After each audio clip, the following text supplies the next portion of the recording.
আসসালামু আলাইকুম সম্মানিত ভিউয়ার্স। ব্যালট বাক্সের আজকের আয়োজনে থাকছে রাজশাহী ১ আসনের নির্বাচনী মাঠের অবস্থা। রাজশাহী ১ আসন একটি গুরুত্বপূর্ণ আসন। এ আসনে মনোনয়ন প্রত্যাশী বিএনপির ছয় জন হেভিওয়েট নেতা প্রতিদ্বন্দ্বিতা করে চলছে।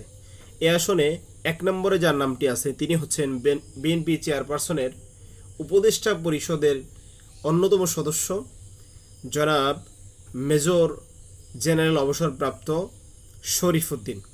এবং দ্বিতীয় অবস্থানে যিনি আছেন বিশিষ্ট শিল্পপতি অ্যাডভোকেট সুলতানুল ইসলাম তারিক। ৩, রাজশাহী মহানগর বিএনপির সাবেক বন ও পরিবেশ বিষয়ক সম্পাদক engineer K M Jewel. Supreme কোর্টের আইনজীবী ফোরামের সহ সাংগঠনিক সম্পাদক জনাব ব্যারিস্টার মাহফুজুর রহমান মিলন। এবং থাকছে জেলা বিএনপির সাবেক সহসভাপতি সাজিদুর রহমান মালকুনি এবং জিয়া পরিষদের রাজশাহী বিভাগের সদস্য সচিব অধ্যক্ষ আবদুল্লাহ আল মাহমুদ বিপ্লব।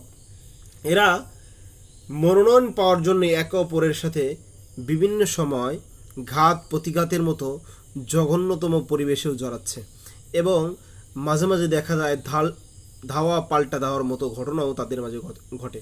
অথচ এই আসনে জামাত একক প্রার্থী ঘোষণা করেছে এবং বাংলাদেশ জামাত ইসলামী এই একক প্রার্থীকে নিয়ে মাঠের এই পাশ থেকে ওই পাশ একেবারে বেধড়ক চষে বেড়াচ্ছেন।